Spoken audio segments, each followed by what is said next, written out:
के गोरी ते चंदा चकोरी ते चेहरा बस गे तुर मोरे दिल मां गगरी के पानी ला छलकत रेंगस रे सब निहारे तुर भोली सुरतिया तीरे तीरे रानी मोर तीरे तीरे तीरे रे चलना मोर संग मरानी थोकुन धीरे रे बैहा बनाए गोरी धीरे धीरे रे चलना मोर संग मरानी तीरे तीरे रे तोर सुरतिया मन लमुहागे तोर मिठ बोली मन ललुभागे तोर मयामा जगला भुला गयो तोर संग सजना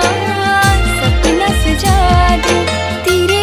नमस्कार, स्वागत है आपका धमतरिया के गोठ में। मैं प्रतीक पटनायक एक बार फिर आ गया हूँ आपके सामने और युवागढ़ का एक नया एपिसोड हम लेकर आए हैं। युवागढ़ एक ऐसा मंच जहाँ पे यूथ की बात की जाती है। धमतरी के यूथ जो धमतरी को एक नए लेवल पे लेकर जा रहे हैं, नए मुकाम पे लेकर जा रहे हैं, उनसे बात करेंगे। और आज हमारे साथ एक बहुत ही खास मेहमान जुड़ चुके हैं। इनका नाम चित्रांशु सिन्हा है, लेकिन लोग इन्हें ओके सिन्हा के नाम से जानते हैं। सिंगिंग फील्ड में इन्होंने अपना एक मुकाम हासिल किया है और धमतरी को एक नई पहचान दे रहे हैं। आज इनके साथ जुड़ेंगे और बात करेंगे, इनके कई सारी पहलुओं को जानने की कोशिश करेंगे। सबसे पहले मैं स्वागत करता हूँ आपका चित्रांशु हमारे चैनल पे, और एक शॉर्ट इंट्रोडक्शन दे दीजिए हमारे ऑडियंस को। नमस्कार, जय जोहार, जय छत्तीसगढ़। मेरा नाम चित्रांशु सिन्हा है। मैक्सिमम लोग मेरे को ओके सिन्हा के नाम जानते हैं और मैं धमतरी का ही रहने वाला हूँ। स्टार्ट करेंगे एजुकेशन से, क्योंकि एजुकेशन बहुत ही ज़रूरी था, फाउंडेशन क्रिएट करता है कहीं ना कहीं। तो आपकी एजुकेशन, क्योंकि प्रॉपर धमतरी से, तो एजुकेशन पूरी यहीं से हुई आपकी? एजुकेशन 12th यहीं है, बीकॉम कंप्लीट में यहीं से है और बाकी म्यूज़िक पढ़ने में बाहर से कर रहा हूँ। म्यूजिक की बात करें तो म्यूजिक की फील्ड में आपको ये कब रियलाइज हुआ कि आपको म्यूजिक में ही आगे बढ़ना है, या फिर म्यूजिक के लिए जो पैशन है आपका वो कब आप पहचाना है आपको? पर्टिकुलर ऐसा कोई टाइम नहीं है, बट जब 9th क्लास में स्कूल चेंज किया तो वहाँ पे स्कूल के अंदर एक छोटा कंपटीशन होता था जिसपे सब पार्टिसिपेट करते थे। उस टाइम इंटरेस्ट आया, फिर उसके बाद चीज़ें शौकिया तो नहीं थी, पहले डांस कर रहा था, फिर सिंगिंग जब स्टार्ट किया तो फिर आत्मसंतुष्टि के लिए फिर चीज़ें धीरे धीरे करके आगे बढ़ने लगी। तो फिर ऐसा लगा कि हाँ म्यूजिक करना है, तो फिर कंटिन्यू करते थे। एक क्रिएटिव माइंडसेट होता है। अधिकतर हमने देखा है कि अभी जो लेटेस्ट सॉन्ग जो आई थी वो आपने खुद प्रोड्यूस किया, शायद लिरिक्स भी खुद के हैं आपके। तो ये क्रिएटिव माइंडसेट कहाँ से आता है कि इस तरीके के सॉन्ग आपको लिखने हैं? पहली बात तो ये कि छत्तीसगढ़ी सॉन्ग सब बना रहे हैं, हाँ। उसके लिए कहीं ना कहीं वर्ड्स जरूरी है और वो रिदम जरूरी है। वो कहाँ से आपके माइंड में आता है कि मुझे इस गाने को इस तरह लिखना होगा, या मतलब किसी भी गाने को लिखने का आइडिया कैसे आता है? हर किसी के काम करने का तरीका एकदम बहुत ज़्यादा अलग होता है। जैसे अभी रिसेंट सॉन्ग को मैंने अकेले कंपोज नहीं किया था, प्रियांशी तिवारी जो मेरे साथ में थे उनके साथ हमने कंपोज किए। तो कंपोजिंग के टाइम पे काफ़ी सारी बुक्स पढ़े। बुक्स मीन्स की वर्डिंग्स को लेके छत्तीसगढ़ी बुक आते हैं, उसको पढ़ने के बाद ऐसा लगता है कि हाँ ये वर्ड ऐसा होना चाहिए, वो वर्ड ऐसा होना चाहिए। रख रखाव में बहुत ज़्यादा काम होता है। धीरे धीरे गाना बनने लगता है। पहले तो टॉपिक लिया जाता है कि टॉपिक क्या होगा। अगर लव थीम है तो फिर उस चीज़ को रिलेट करना भी ज़रूरी है। हम अपने पास्ट को लेके या अभी प्रेजेंट को लेके या कुछ हम जो इमेजिन करते हैं अपनी लाइफ में, उन चीज़ों को हम लिख के एक्सप्रेस करते हैं। फिर उसी को फिर एक रिदम पे रखना, रिदम पर उसको म्यूजिक कंपोज करता है म्यूजिक डायरेक्टर, तो चीज़ें फिर ऐसे निकल के आती है सामने। बात करेंगे फैमिली सपोर्ट की, क्योंकि फैमिली सपोर्ट बहुत ज़रूरी होता है हर फील्ड में, चाहे बच्चा किसी भी फील्ड में आगे बढ़े। तो आपकी फैमिली की तरफ से आपको कितना सपोर्ट है? फैमिली तो पूरा सपोर्ट है, कोई दिक्कत नहीं है। स्टार्टिंग में 12th के बाद ही मेरा मन था कि मैं खैरागढ़ संगीत विश्वविद्यालय जाऊँ पढ़ने के लिए करके, बट कभी एक्सप्रेस नहीं किया था पापा के सामने में, तो डर लगा। तो फिर मैं 3 साल बीकॉम कर लिया रुक के।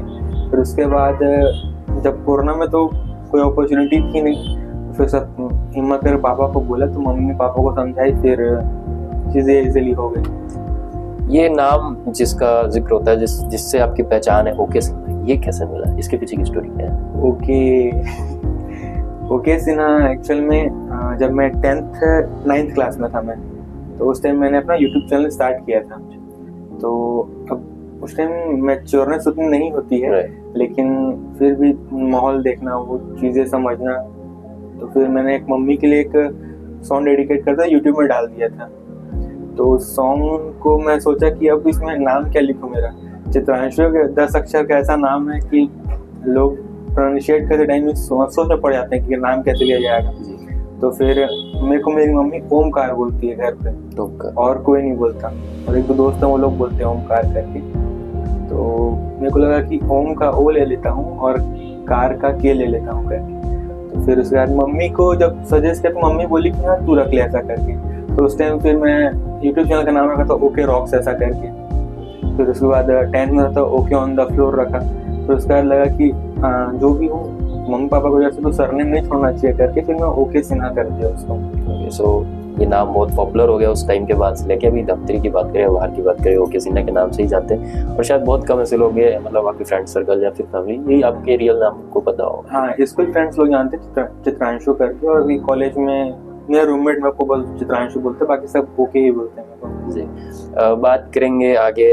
जो सिंगिंग होता है, ऐसा होता है कि सिंगिंग जो होता है कहीं ना कहीं मोटिवेट करता है लोगों को, या फिर किसी भी बैड टाइम में जो है उसकी बूस्टअप करने के काम आता है मूड को या माइंडसेट को। तो आपके लिए म्यूजिक क्या है, किस नजरिए से देखते हैं म्यूजिक को? म्यूजिक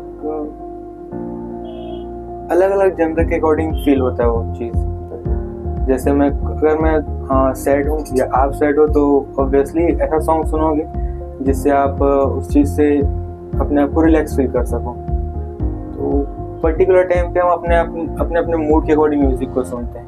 मेरे लिए म्यूज़िक अभी सिर्फ और सिर्फ सीखना है, और सीख के अपने आप को रिप्रेजेंट उस लेवल पे नहीं करना है कि लोग मेरी वाह करे। एटलीस्ट मेरे को तो अच्छा लगना चाहिए कि मैं सीखा हूँ, मेरे को समझ में आना चाहिए कि मैं क्या सीख रहा हूँ। तो फिलहाल तो अभी इतना ज़्यादा जानकार नहीं हूँ म्यूज़िक को लेके, बट धीरे धीरे कर कोशिश कर रहा हूँ कि म्यूज़िक को मैं एटलीस्ट 0.1% तो समझ पाऊँ। एक और क्वेश्चन रहेगा आपसे कि देखिए क्या होता है, यूथ जो होती है आजकल बहुत ज़्यादा मिसगाइडेड है। कई चीज़ें ऐसी हो रही हैं, हम आसपास भी देख रहे हैं कि यूथ कुछ ना कुछ उल्टी सीधी हरकतें करती हैं, इन सब चीज़ों में नहीं बिजी रहती हैं। तो उनके लिए क्या मैसेज रहेगा आपका, क्योंकि आप अपने फील्ड में काफ़ी आगे निकल चुके हैं, उनके लिए क्या मैसेज रहेगा? सॉरी सर, काफ़ी आगे तो नहीं निकला हूँ, बट निकलना ज़रूर चाहता हूँ जी। और मैं अपनी स्टोरी छोटी सी बता रहा हूँ कि धमतरी में चीज़ें चेंज कैसे हुई।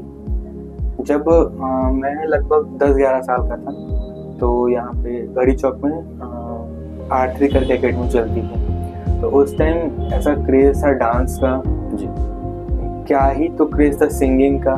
लोग वहाँ पे कंटिन्यूस सीखने के लिए जाते थे, और जिनके साथ मैं अभी काम कर रहा हूँ, शुभम सर और लक्की सर, जो मेरे बहुत बड़े भाई जैसे हैं लोग, तो उस टाइम वो लोग वहाँ पे डांस सिखाते थे और सिंगिंग सिखाते थे वहाँ पे उस टाइम सर लोग के साथ में। तो उस टाइम मेरा मन था कि वो लोग मेरे लिए आइडल उस टाइम भी थे, आज भी हैं। उस टाइम मेरा मन था कि मैं इन लोगों के साथ सीखूं, इन लोगों से सीखूं और अपने आप को आगे लेके जाऊं। बट पापा कहता कि पढ़ाई करो, तो फिर नहीं हूँ। फिर धीरे धीरे करके जब वो एकेडमी धीरे धीरे बंद हो गई, मतलब अब वहाँ से शिफ्ट हो गई, बंद नहीं हुई सॉरी एकेडमी, वहाँ शिफ्ट हो कहीं और चली गई। वो धीरे धीरे क्रेज लेवल ख़त्म होते चला गया। जो मैक्सिमम यूथ था वो नशे पानी की तरफ चले गया। लड़ाई झगड़ा, कई बार तो वहीं पे लड़ाई हुआ था। तो हम तो उस टाइम समझदार नहीं थे कि चीज़ों को समझ पाएंगे। लड़ाई झगड़ा होना चालू हुआ। तो पहली बात जब मिसगाइडेंस आती है, जब बच्चा लड़ाई कर रहा है घर के बाहर, उसका मतलब यही है कि लड़ाई हो रही ईगो में। ईगो बहुत बड़ा एक मैक्सिमम 50% फैक्टर हो जाता है कि बच्चा मिसगाइड हो रहा है। अगर आप मेरे दोस्त हो, मैं आपको ये बोलूं कि तू ऐसे सिगरेट पी सकता है क्या, तो आपने तू मेरे को सिखाया ना,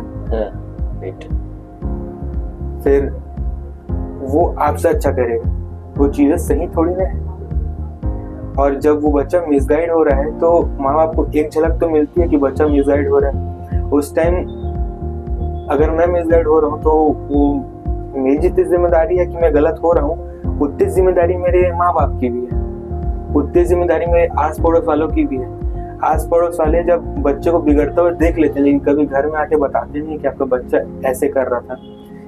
अगर वो एक गलती कर दिया तो उस गलती को इतना बड़ा बना के दिखाएंगे घर पे कि शायद उसका बाप उससे भी बात ही नहीं करेगा। फिर तो उसके पापा हैं लड़के के या फिर लड़की की जो बच्चा है उसके पापा से कभी बात ही नहीं करते। जब चीज़ों को बैठ के रिजॉल्व करना चाहिए, चीज़ों को सॉल्व करना चाहिए, एटलीस्ट बच्चे की मेंटल हेल्थ तो पूछो कि क्या है।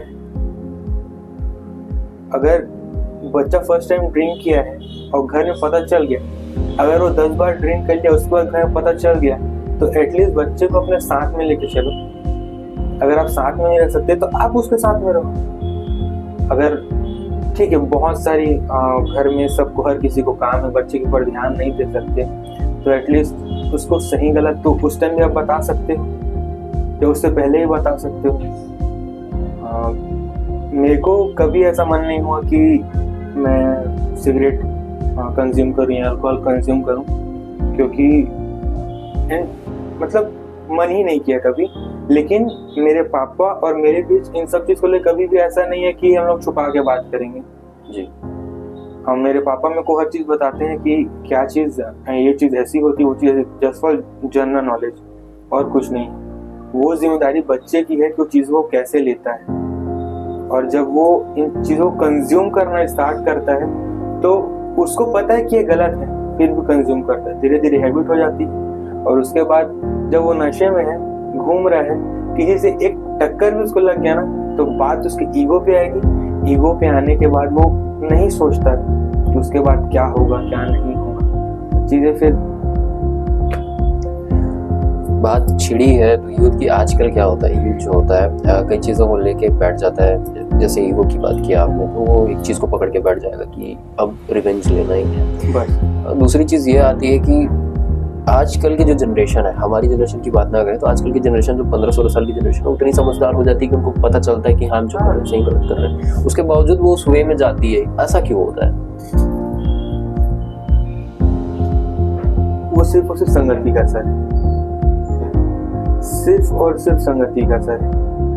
अगर जैसे मैं बोला कि मैं पापा से सब कुछ शेयर करता हूँ, मम्मी से सब कुछ शेयर करता हूँ, जब आजकल के 15-16 साल के बच्चे के बहुत मेरे से ज़्यादा एज के फ्रेंड है, मतलब 16 साल का बच्चा, उसका दोस्त होगा 25 साल का, जिसको काफ़ी सारी चीज़ों का एक्सपीरियंस है। मैं तो अभी तो 22 साल का हूँ, मेरे से बड़े एज का जो इंसान है वो उसका दोस्त रहेगा, तो उसको गाइड करता है। अब आप मेरे से बड़े, जस्ट एग्जांपल बता रहा हूँ आपको कि आप मेरे से बड़े हो, आपको हर चीज़ का एक्सपीरियंस है, सही गलत का। अब मैं आपका दोस्त हूँ, तो जिम्मेदारी तो नहीं बोलूँगा, बट आप जैसा करोगे शायद मैं भी इस चीज़ को फॉलो करूँगा। और दूसरा मैं एक चीज़ ये देखता हूँ कि पर्सनल नहीं हूँ किसी के साथ में इस चीज़ को लेके, बट जब 15-16 साल का जो बच्चा होता है, उसकी लड़की होता है लड़का, इमेच्योरनेस में भी वो लोग चीज़ों को प्यार बोलने लग जाते हैं। करेक्ट। अफेक्शंस होती चीज़ें, अटैच हो जाते हैं, अट्रैक्शन होता है, हमको किसी के बारे में कुछ अच्छा लगता है। फिर हम एक्चुअल में जब हमको पढ़ाई करना चाहिए तो हम शायद फ़ोन में उनके साथ लगे, जो जैसा बोलते हैं हम उनको सही समझने लगते हैं। माँ बाप से चीज़ें उस टाइम छुपाना चालू कर देते हैं, अपने दोस्तों को इग्नोर करना चालू करते हैं किसी और के चक्कर में। चीज़ें अप डाउन इतनी हो जाती है कि हमको खुद समझ नहीं आता कि हम क्या कर रहे हैं, फिर भी अच्छा लग रहा है। अच्छा पर्टिकुलर टाइम पे सारी चीज़ें अच्छी लगती है, लेकिन अब फ्यूचर का एज्यूम करो तो क्या चीज़ें सही हो भी सकती है, 10% सही होगी, लेकिन 90% चीज़ें तो गलत ही निकल के आएगी। क्योंकि ना आप अपने करियर को लेके फोकस हो, ना अपने काम को लेके फोकस हो, ना आपकी पढ़ाई फोकस हो पा रही हो उस चीज़ के कारण। अगर कोई आपके ऐसा कोई दिक्कत नहीं है कि लड़का लड़की दोस्त नहीं हो सकती, मैं बिल्कुल नहीं बोलता कि दोस्त नहीं हो सकती, बिल्कुल दोस्त हो सकते हैं जी, लेकिन एटलीस्ट कम से कम अपनी एज के अकॉर्डिंग चीज़ों को मैनेज करो।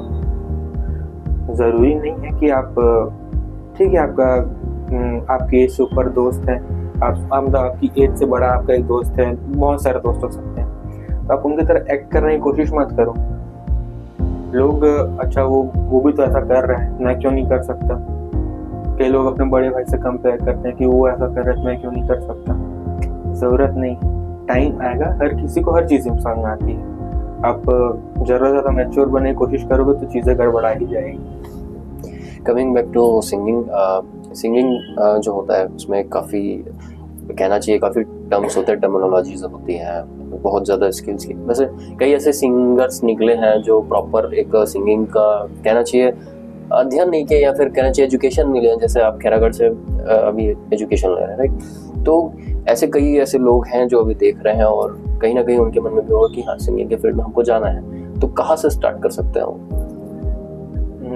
जैसे कि आप ये क्वेश्चन मुझे कहाँ से स्टार्ट कर सकते हैं, और कई लोग जब सीखना स्टार्ट करते हैं तो पूछते कितने दिन में कर लेंगे, राइट? वो मेरे ख्याल से बहुत अजीब क्वेश्चन, क्योंकि मेरे को भी स्टार्टिंग में लगता था कि नहीं सीखूंगा, कर लूंगा खुद से, मैं ऐसा सिंगर बन के दिखाऊंगा कि लोग बोलेंगे वाह क्या खुद से किया है। लेकिन जब तक आपको कोई आपको गाइड नहीं करेगा, आपको चीज़ें समझ में नहीं आएंगी कि एक्चुअल चीज़ें है क्या। मेरे को नहीं पता कि संगीत में जो सुर है 12 सुर है, तो उसमें चीज़ों को कैसे रखना है, उसका रख रखाव क्या है, मैं चीज़ों को समझूंगा नहीं या मेरे गुरु मेरे को नहीं बताएंगे तब को कैसे समझ में आएगा। आप कहीं जब फाइट करने जाओगे, मीन्स कंपटीशन पे जाओगे आप, और आपसे अच्छा सिंगर हो तो आपका जो मेंटल है ना पूरा डाउन। मेरे साथ तो हुआ है, मेरे को ऐसा लगता था कि मैं कर लूंगा, लेकिन जब वहाँ पे गया तो जो लोग सीखते हैं उनके वॉइस में, उनके स्किल्स में, उनके टेक्निक में उनके गुरु की झलक दिखती है।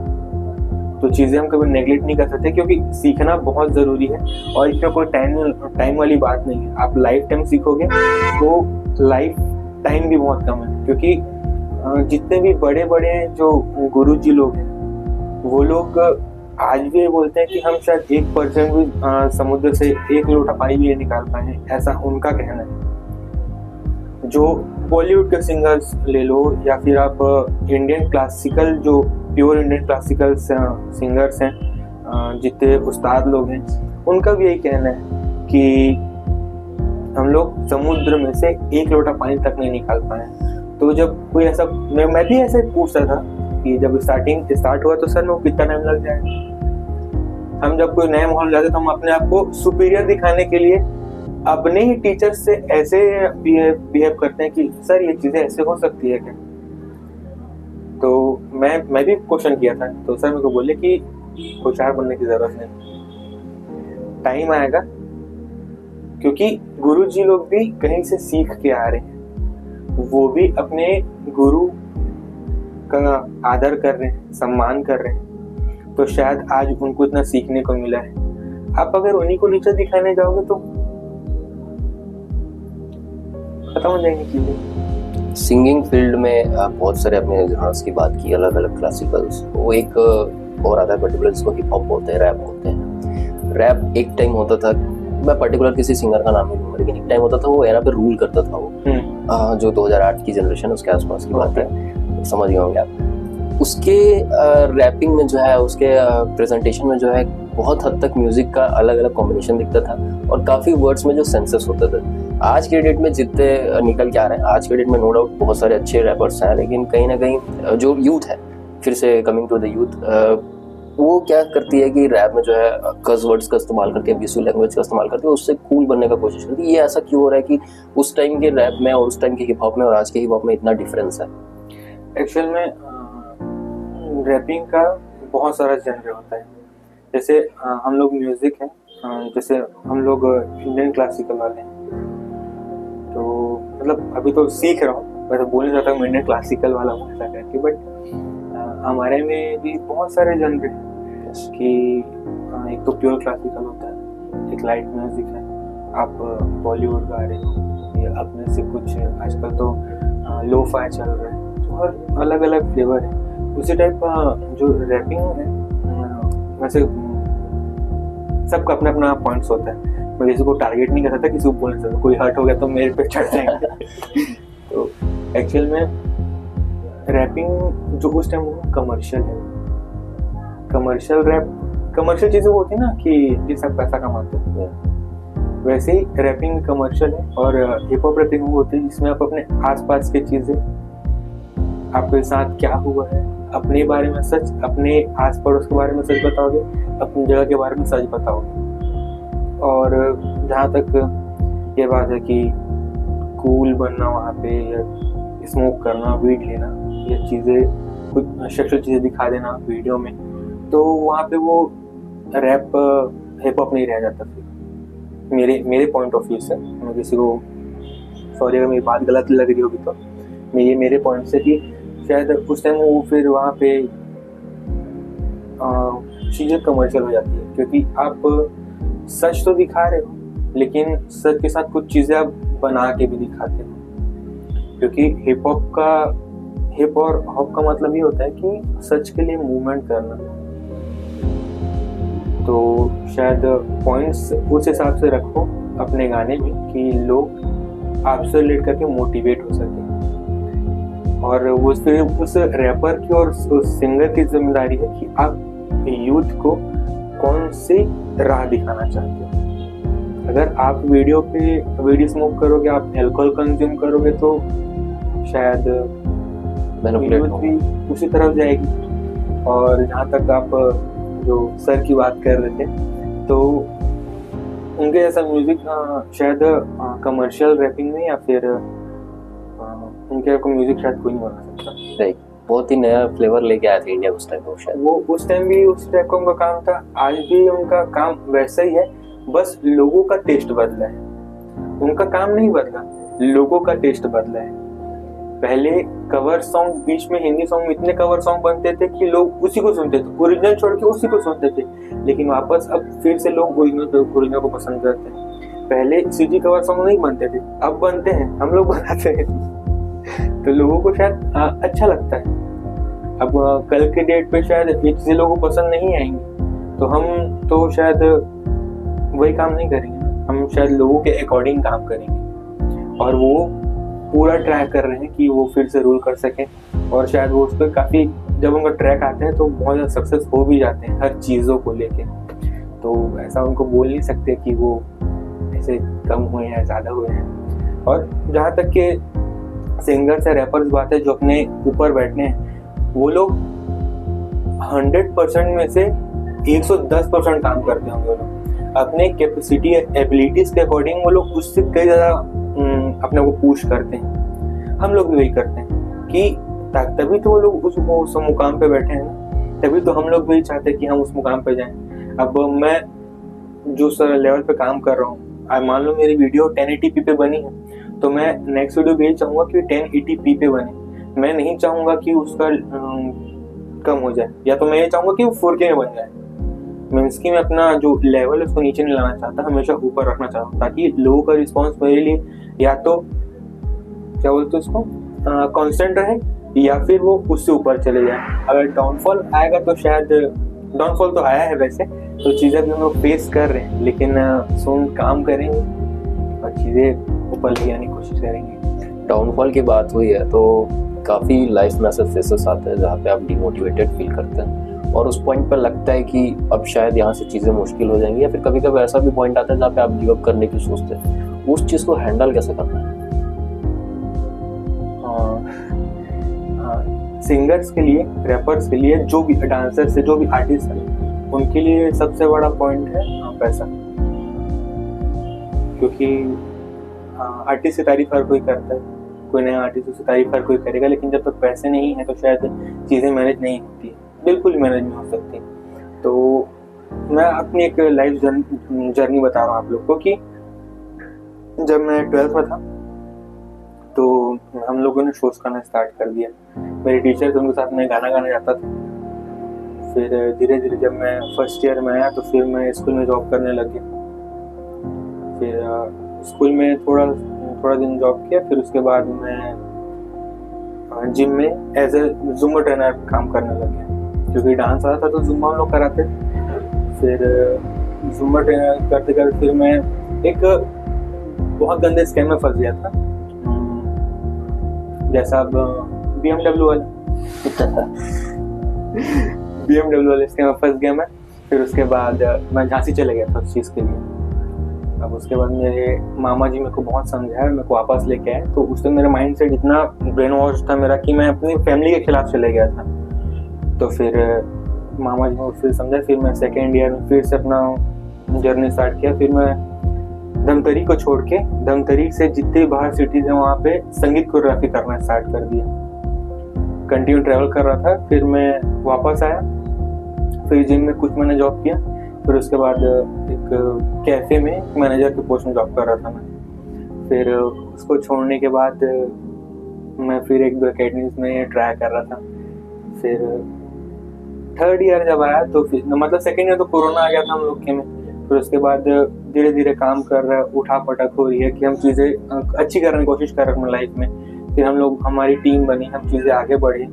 फिर धीरे धीरे करके सॉन्ग्स और निकलना चालू हो गए। फिर मेरा इंटरेस्ट आ गया कि मेरे को मॉडलिंग भी करना है, क्योंकि आपकी फेस वैल्यू बनानी बहुत ज़रूरी है आपको। अगर आपके फेस की वैल्यू नहीं है, आपकी वैल्यू पब्लिक में नहीं है, लोग आपको रिस्पॉन्स नहीं देंगे। तो फिर मैं इसी साल 2023 में मिस्टर धमतरी रहा।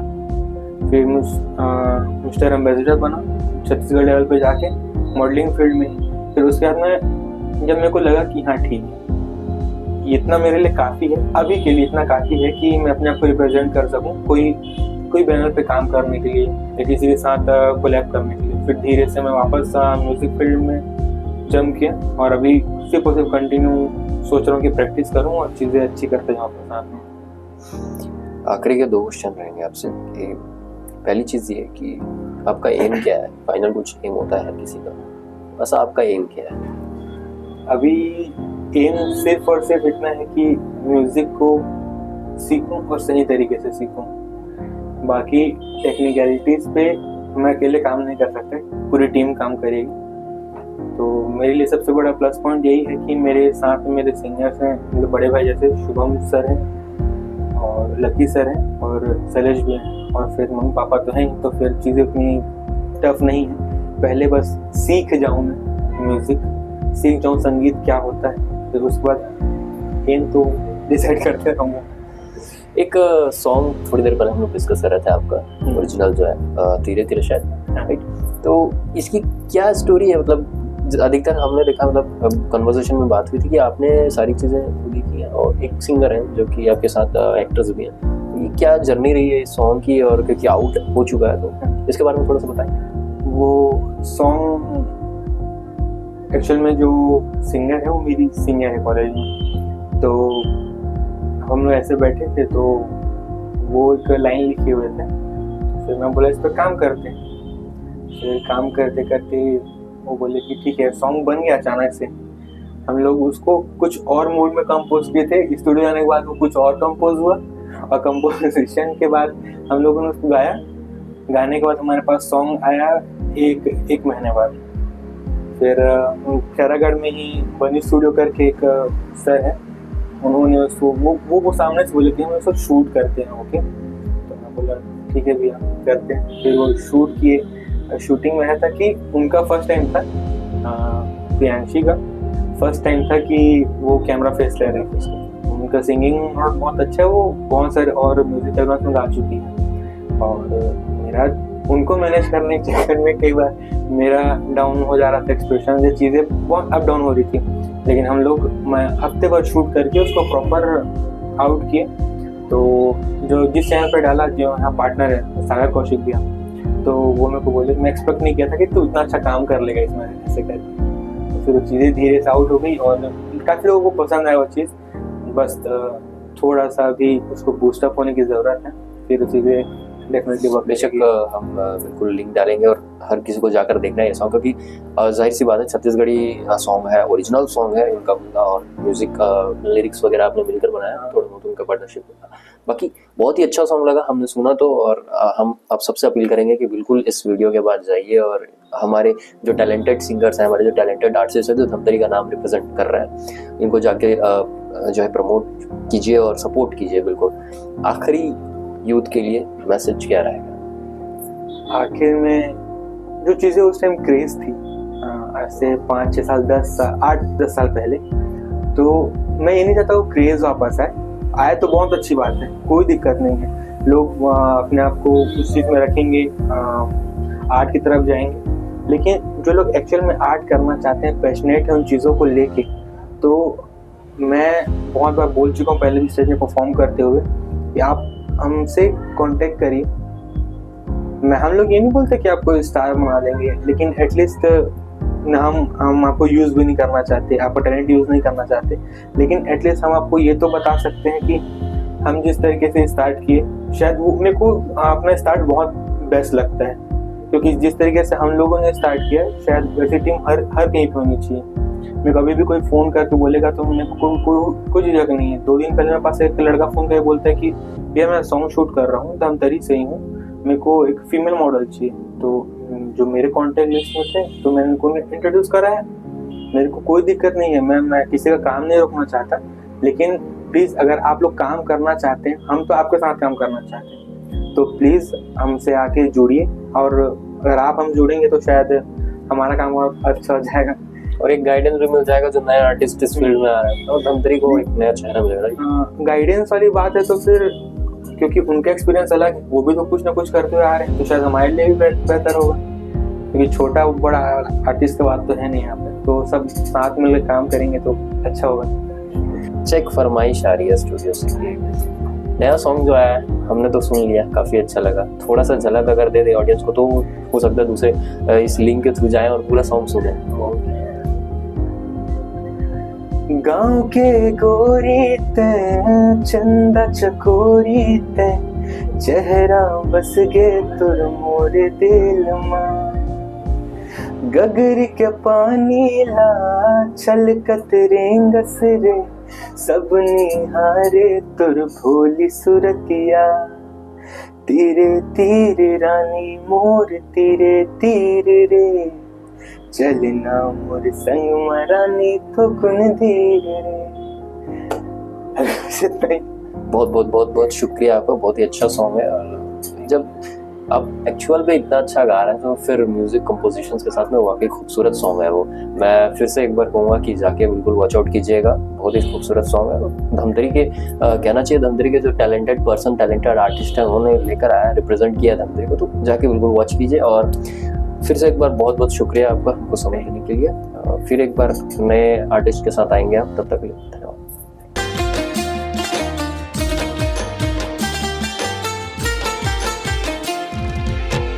गगरी के पानी ला छलकत रेंगस रे सपने हारे तुर भोली सुरतिया,